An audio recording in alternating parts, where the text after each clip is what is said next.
Good afternoon, everybody. My name is Brother T, Freemason, cigar enthusiast with VCR, and the tapes are rolling on another cigar review video for you folks today. Today, it's exciting because it's a de novo experience, and by that, I mean this is the first, boom, Rocky Patel that we've reviewed on this channel. Certainly not the first one that I've smoked.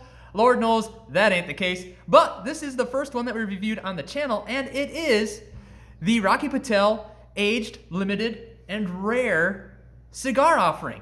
For those that may not know, it took number 5 spot in Cigar Aficionado's top 25 list for 2019. And spoiler alert, it's fantastic and it deserved it. I've smoked one before. So I'm looking forward to the review because I know what's in store for me as we light up this stick, if history is any indication.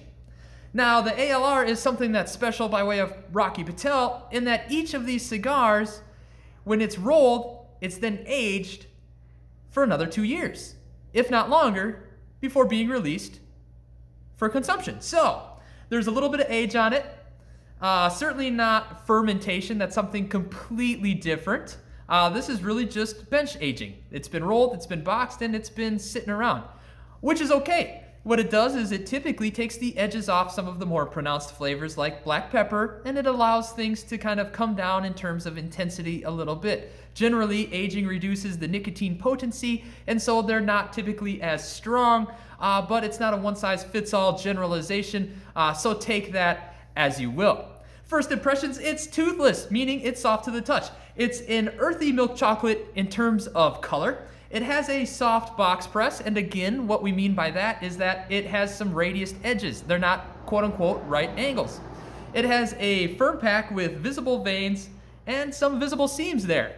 Now, albeit really can't tell because we have this large band, and I'm not gonna read all of it to you, but paraphrasing, it says this is a fantastic cigar.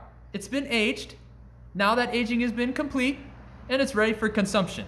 So, paraphrasing, of course, not gonna take the time to read it, but if you folks do purchase it, you will, I think, be impressed. I think by way of Rocky Patel offerings, again, spoiler alert, this is probably one of the best offerings Rocky Patel has.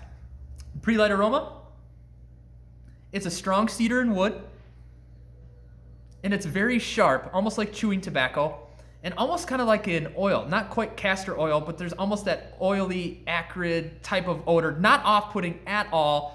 I know that description you're probably thinking, oh dear God, that doesn't sound good. It smells fantastic. So we'll cut and light and see how it goes.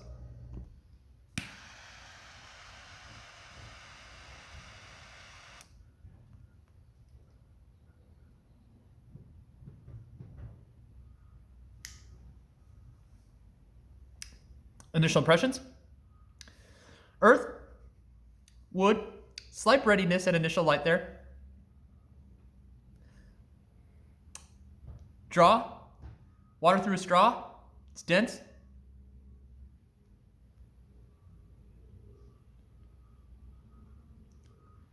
More oil than cream. And there's a black pepper there if I didn't mention that before. That's starting to build as we continue to draw on the cigar. More to come. All right, everybody. Getting to that 1 inch in mark. Time for a flavor update. Notes that we're getting right now, still in earth. There's a drier cocoa, slight leather,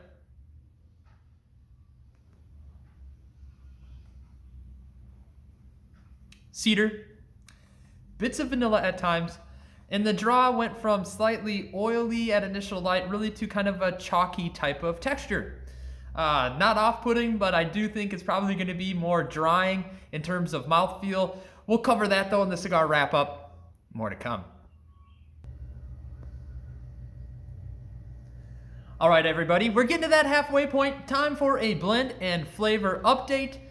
In terms of blend, it uses a Mexican San Andreas wrapper, and it uses Nicaraguan binders and fillers. In terms of fillers, it uses Esteli and Jalapa filler. So certainly from great regions within Nicaragua, certainly prized for their tobacco producing qualities, certainly in terms of both flavor and consistency. In terms of tasting notes, we're getting elements of earth, wood. There's a oak to cedar at times.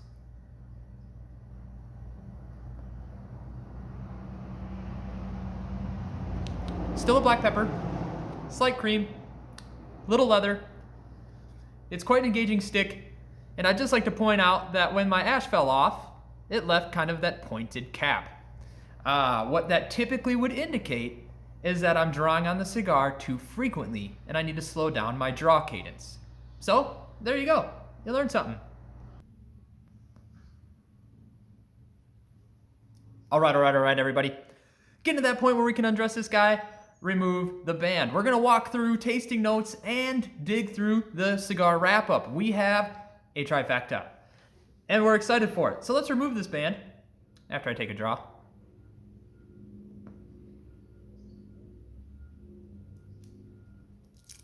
And we can talk about that band a little bit. There you go. All right here. It has a moderately contrasting color palette. It's primarily cream, as well as what really places in my mind almost as a rose-colored copper. It has embossed elements throughout. It's on adequate band stock. It has what we call guilloching in the watch world and also cadruns throughout, so a fine attention to detail. It has a metallic finish, but not such in make. And upon really close inspection, there's no issues with print quality. It's a well-done band. They did a great job branding it. It did come with kind of a sleeve and a footband. And admittedly, they're very hard to remove. It got to a point where I thought I was gonna break the cigar. So note to self or note to the audience, if you're smoking one of these or you purchase one, take your time removing kind of that band that goes around really the shaft and the foot of the cigar, because it is glued pretty tightly and does take, again, some effort to get off. In terms of tasting notes, we have wood to cedar. Earth is still there. Leather is taking a back seat right now. We have a little bit of cream coming in and still that cocoa component that's hanging on tight.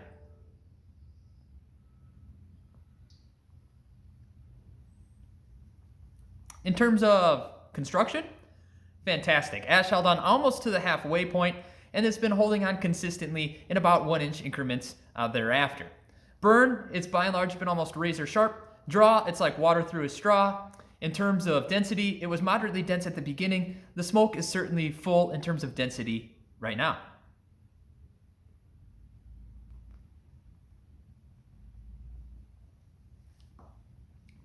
In terms of mouthfeel, the smoke at times is a little oily, and it jogs between oily and chalky.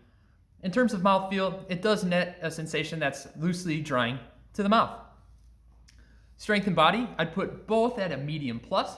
The strength is still here on this stick, even though it had, admittedly, at least 2 years of age, and it sat in my humidor for at least a year since I purchased it. So there's been plenty of quote-unquote age on the cigar, and the strength really doesn't seem to have suffered greatly at all in respect to that. So that wraps up the cigar review. My name's Brother T, Freemason cigar enthusiast with VCR. Today we smoked the Rocky Patel, the first Rocky Patel reviewed on this channel, and it was the ALR. And as always, smoke 'em if you got 'em.